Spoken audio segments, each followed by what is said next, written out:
दुनिया पीछे, बहुत पीछे, पाकिस्तान आगे, बहुत आगे। आईसीसी अवार्ड मेला लूट लिया, सारे बड़े अवार्ड्स जीत लिए।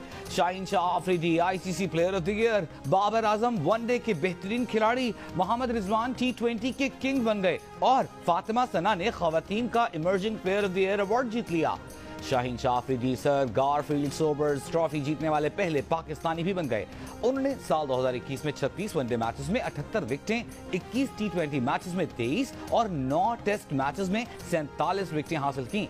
इस अवार्ड के लिए शाहीन शाह आफरीदी के मुकाबले में हम वतन मोहम्मद रिजवान, जो रूट और केन विलियमसन थे। One day cricketer of the year का अवार्ड बाबर आजम ने हासिल किया। 6 मैचेस में 68 रन की औसत से 405 रन बनाए। इससे पहले रिजवान टी20 प्लेयर और सना फातिमा खवातीन की इमर्जिंग प्लेयर अवार्ड जीत चुकी। खेलो तो ऐसे, जीतो तो ऐसे, जियो तो ऐसे।